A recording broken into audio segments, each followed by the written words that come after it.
Goddag og velkommen. Mit navn er Jette Sanderhoff. Jeg er fysioterapeut. Og mit navn er Margrethe Uglebjerg. Jeg er også fysioterapeut. Vi vil på denne video vise et øvelsesprogram for lungepatienter. Det er vigtigt, at lungepatienter træner regelmæssigt, fordi de derved styrker deres muskulatur og derved forbedrer deres kondition. Din lungesygdom, den kan vi ikke tage fra dig, men ved regelmæssig træning, så kan du lære at leve bedre med den. Selve programmet det består af 5 dele. Der er først noget opvarmning, så er der siddende øvelser, stående øvelser, og så er der liggende øvelser og til sidst udspænding. Og der er en pause mellem hver del. Du kan vælge at lave alle øvelser eller at plukke nogle af øvelserne ud. Det er vigtigt, at du laver øvelserne i dit eget tempo. Det vil sige, det tempo, der er passende for dig lige i dag. Du må gerne blive forpustet, men hvis du får åndenød, så er det vigtigt, at du holder en pause til vejrtrækningen falder til ro igen. Vi vil anbefale dig at træne ofte, gerne 2-3 gange om ugen. Rigtig god fornøjelse. Og vi går lidt rundt. Vi starter med lidt opvarmning, går rundt i stuen eller går rundt på stedet.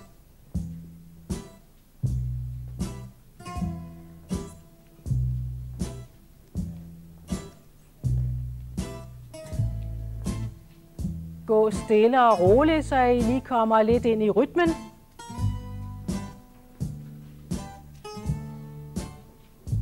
Og træk vejret godt igennem. Og op på tå.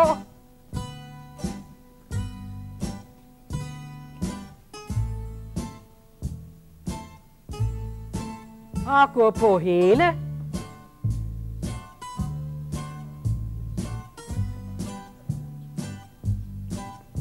Og høj knæløftning.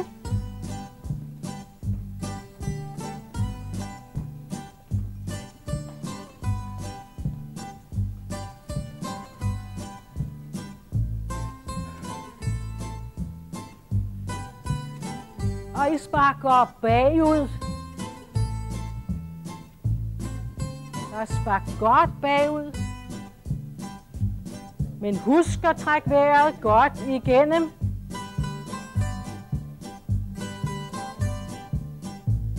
Og I går fremad med små skridt, mange små skridt.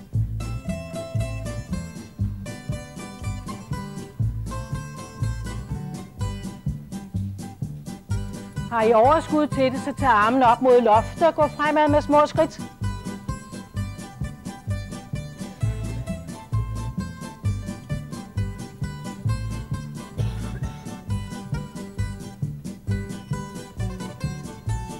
Det er godt.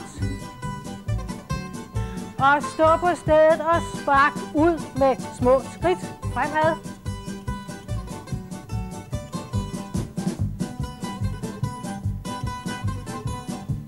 Tag armene med. Og jogger på stedet og lader som om I løber lidt på stedet.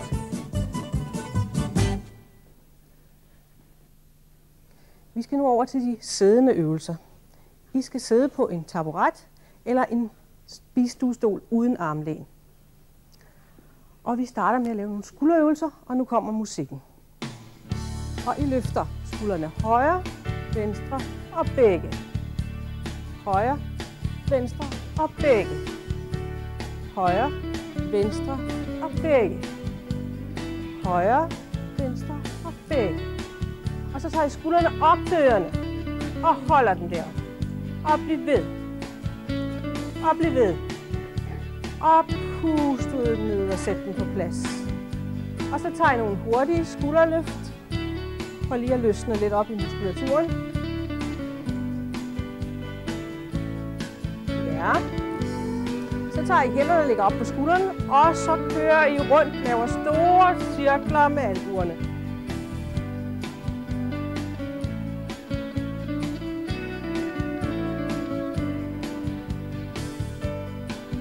Og I kører den anden vej.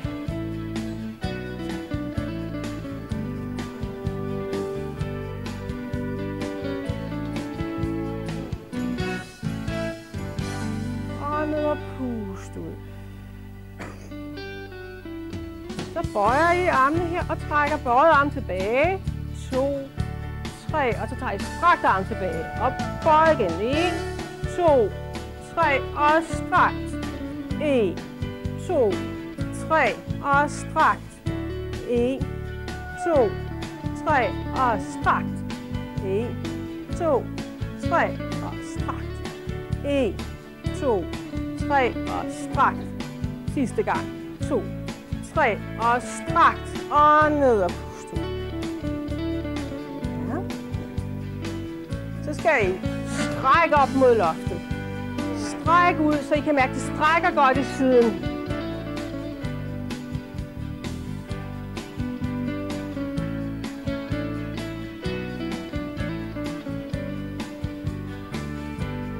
Ja, og så skubber I væk fra jer. Skub, skub, skub, skub, skub, skub.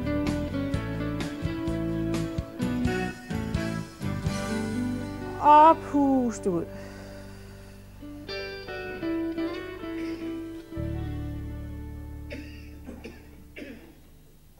Så skal vi have nogle vejrtrækningsøvelser, samt nogle øvelser for nakken. Og her kommer musikken. Og I starter med at lægge hænderne ned på maven, spids læberne og pust ud. Og træk vejret ind gennem næsen og pust ud stille og roligt. Og træk vejret ind gennem næsen og pust ud. Og træk vejret ind gennem næsen og pust. Og så trækker I vejret godt ind den her gang. Og så åbner I munden, og så støder I ud. Kom. Ja. Og I prøver lige en gang til at trække vejret godt ind og stød luften ud.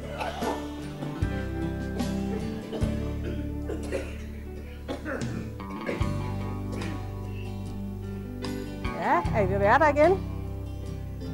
Så lægger I højre øre ned mod højre skulder. Og mærker, hvordan det strækker på siden af halsen.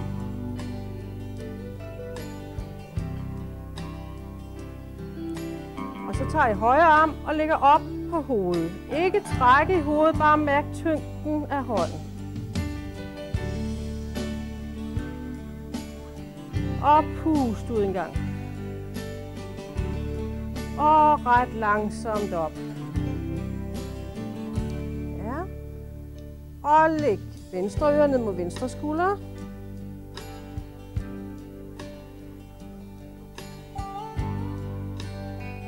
Og tag venstre hånd op på hovedet. Og pust ud stille og roligt. Og ret langsomt op. Så kigger I ud over højre skulder. Og lige frem. Og over venstre skulder.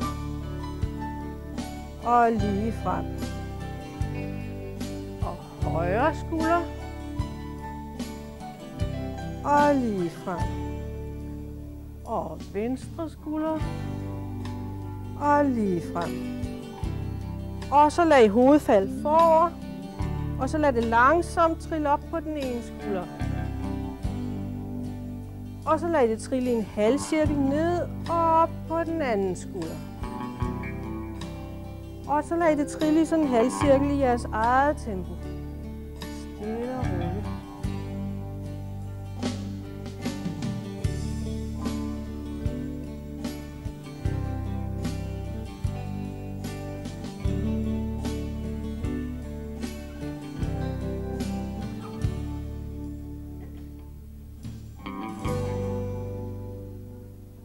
Og pust.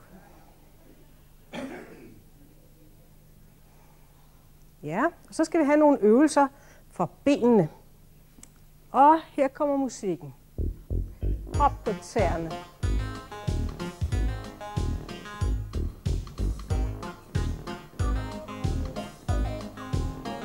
Og op på hælene.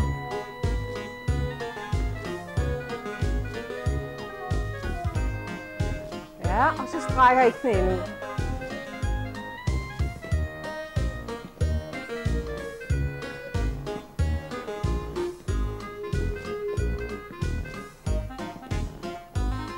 Og så tager jeg den til siden.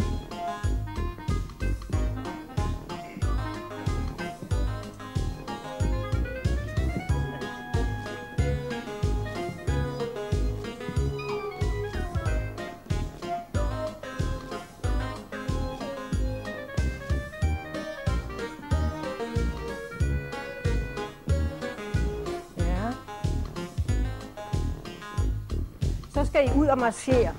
Sving godt med armene. Stamp i gulvet.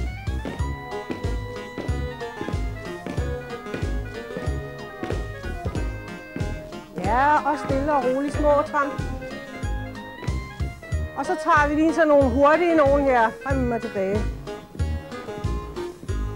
Og så tramper I stille og roligt.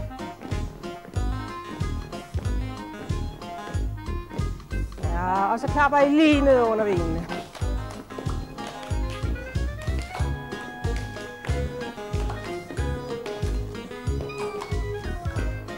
Og så jogger I stille og roligt.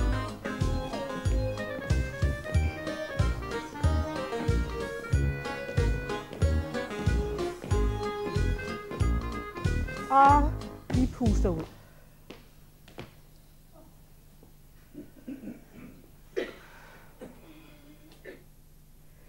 Vi skal op og stå til de næste øvelser, og vi begynder med armøvelser. Og vi svinger med den ene arm.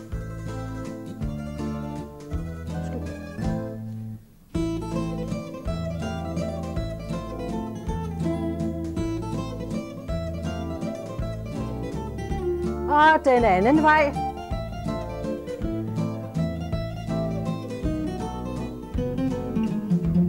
Og den anden arm den ene vej.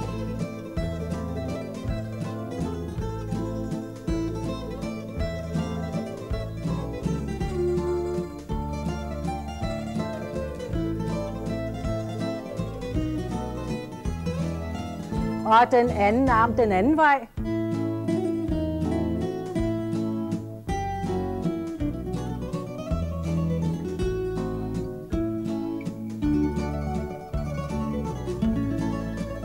Og så står I og lader armene daske lidt rundt om kroppen, mens I trækker vejret rigtig godt igennem. Vi skal have en sidebøjning fra side til side nu. 1, 2, 3 og skift. 1, 2, 3 og skift. 1, 2, 3, skift. 1, 2, 3, og I tager armen med og til skifte. 2, 3, skift. 1, 2, 3 og skift. Bliv ved. 2, 3, skift. 1, 2, og I står og slasker med armene lidt rundt om kroppen. Ja. Og så skal vi have armene op og bagud og op. 2, 3 og skift. 1, 2, 3 og skift. Og skift. Skift. Og så ned med armene og sådan lige slaske rundt om kroppen. Og vi skal lave 8-taller foran kroppen nu. 8-tal og 8-tal og 8-tal.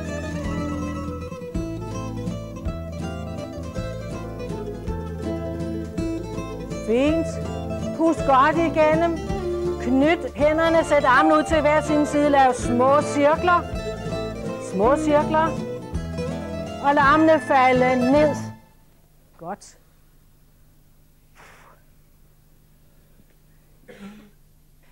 Ja, vi skal have nogle benøvelser. Og vi begynder at jogge på stedet.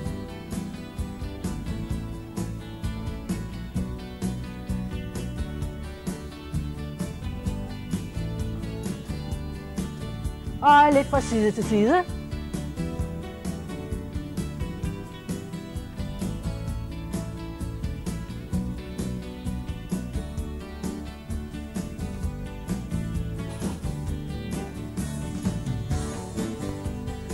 Og så høj knæløftning.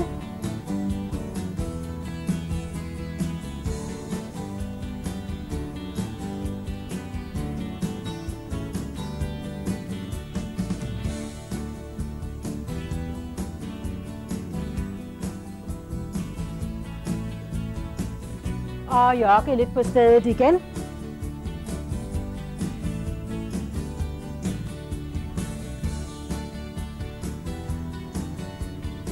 Og klap under fodsålen foran nu.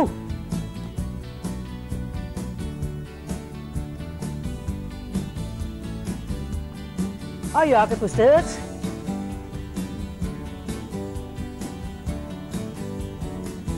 Og klap under fodsålen bagved nu.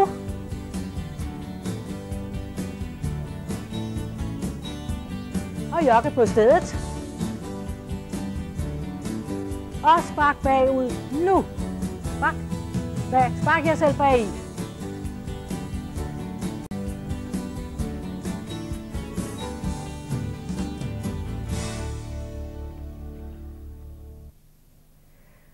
I skal ned og ligge på gulvet, eller ligge på jeres seng. Vi skal have nogle vejrtrækningsøvelser. I ligger med bøjet knæ, hænderne på maven og trækker vejret godt igennem. I puster ud gennem munden og trækker vejret ind gennem næsen. Stille og roligt og i eget tempo.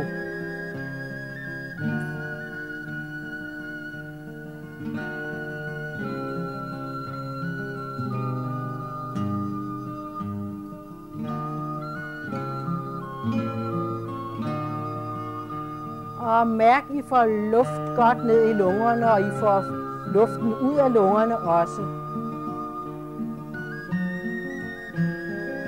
Og læg hænderne ned langs siden.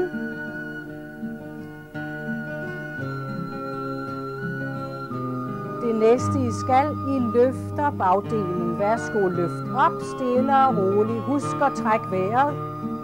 Og ned igen. Pust ud. Og løft. Og pust ud. Og løft op. Og pust ud. Tag armene ud til siden eller ned langs siden, hvis I ligger på briksen. Og lad de samlede knæ gå fra side til side.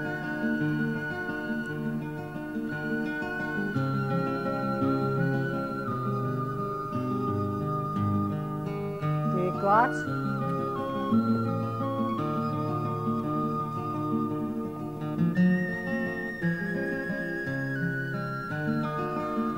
Og næste gang I kommer forbi midten, stopper I med knæene der. I lægger hænderne op på lårene og løfter hoved og skuldre op. Og ned igen, pust ud. Og en gang til op. Og ned, pust ud. Flot. I skal lægge jer om på siden. Bøj det underste ben. Stræk det øverste ben. Armene ligger foran kroppen. Og I løfter det øverste ben opad og bagud. Og ned igen. Pust ud. Og en gang til. Og ned igen og pust ud. Og løft. Og ned med benet. Nu bøjer I det ben. Og I strækker det underste ben. Yes. Og I tager den øverste arm op og bagud foran. Bag ved kroppen. Strækker fingrene. Bøjer håndledet bagover og kan mærke stramningen. Og tager armen ned igen. Vi tager den en tur til. Op med armen. Stræk godt ud. Håndledet bagover. Og ned. Drej om på den anden side. Bøj det underste ben, stræk det øverste ben, og løft det op i luften. Op. Og ned igen. Løft op. Og ned igen. Og en gang til. Og ned igen, så strækker I det underste ben. Bøjer det øverste. Tager armen op og bag ved kroppen. Strækker fingrene. Bøjer håndledet bagover. Og ned igen. Og det samme en gang til. Godt. Og ned igen. Og en gang til. Og I ruller om og ligger på ryggen med bøjede knæ. Hænderne på maven. Og trækker vejret stille og roligt og godt igen. Værsgo, pust ud. Og en gang til. Pust ud.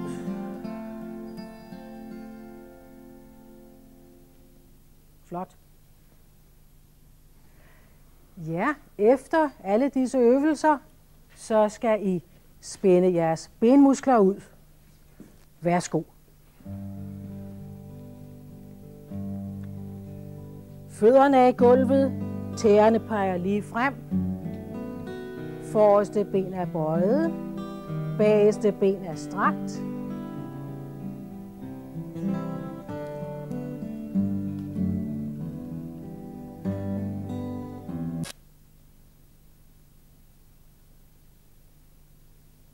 Og skift ben.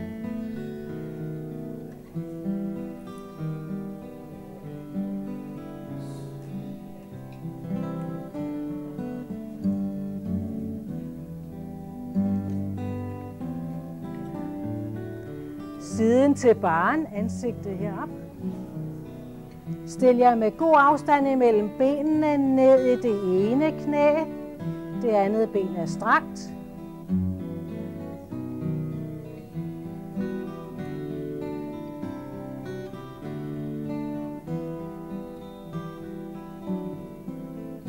Og skift ben.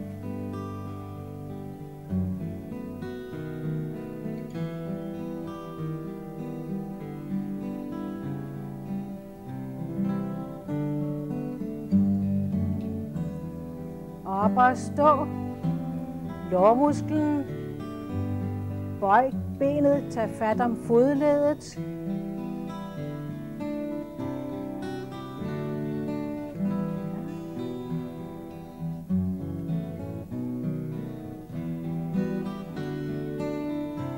Og skift ben.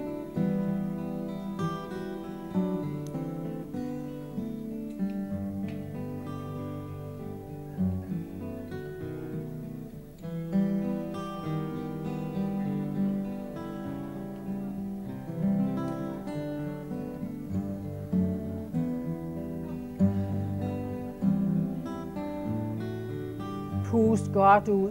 Kom ned og stå igen.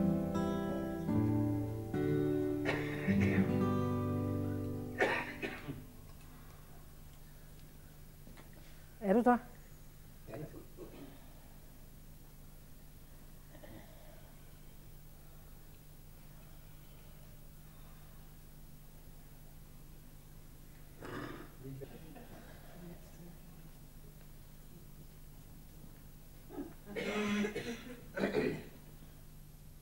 Jeg startede med lungegymnastik i 1992, da det startede op, og jeg har været meget glad for det i alle årene.